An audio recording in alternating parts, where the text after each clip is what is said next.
पैदाशीच्या नोंदी ठेवताना semen straw म्हणजेच वीर्यकांडीवरील माहिती कशी वाचायची? दूध उत्पादक शेतकरी मित्रांनो नमस्कार. गोठ्यात चांगली गाय जन्माला घालायची असेल तर ब्रीडिंग म्हणजे चांगली गोपैदास कशी केली पाहिजे?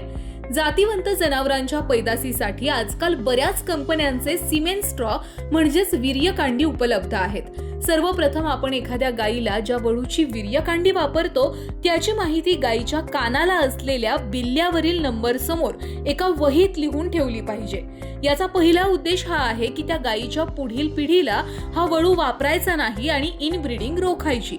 विशिष्ट गुण असलेले वळू वापरून आपण चांगली कालवड जन्माला घालू शकतो. उदाहरणार्थ कासेची रचना, रोगप्रतिकारक शक्ती, गाभण राहण्याचं प्रमाण आणि दूध उत्पादन आणि दुधाची गुणवत्ता. आपल्याकडे गायीच्या मागील शक्य तेवढ्या सगळ्या पिढ्यांची माहिती असलीच पाहिजे.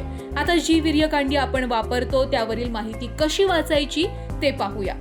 इथे एक वीर्यकांडी दिली आहे. हे त्या वीर्यकांडी बनवलेल्या कंपनीचे नाव आहे. या वळूच्या कंपनीचे नाव आहे ABS.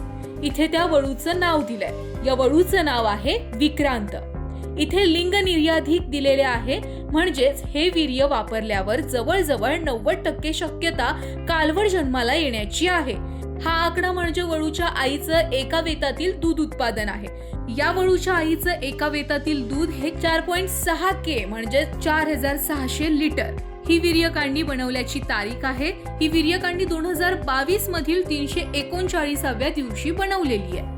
बाजारामध्ये SAG, BAIF, ABS, WWS, CRV, ST genetics अशा अनेक कंपन्यांच्या वीर्यकांडी उपलब्ध असतात. अशा प्रकारे आपण वीर्यकांडीवरील माहिती लिहून ठेवू शकता आणि यामुळे आपल्याला जातीवंत गायी या घरी तयार करता येतात. अशाच महत्त्वपूर्ण माहितीसाठी सोनाई पशु आहारच्या पेजला नक्की फॉलो करा आणि आमच्या चॅनलला सबस्क्राईब करा.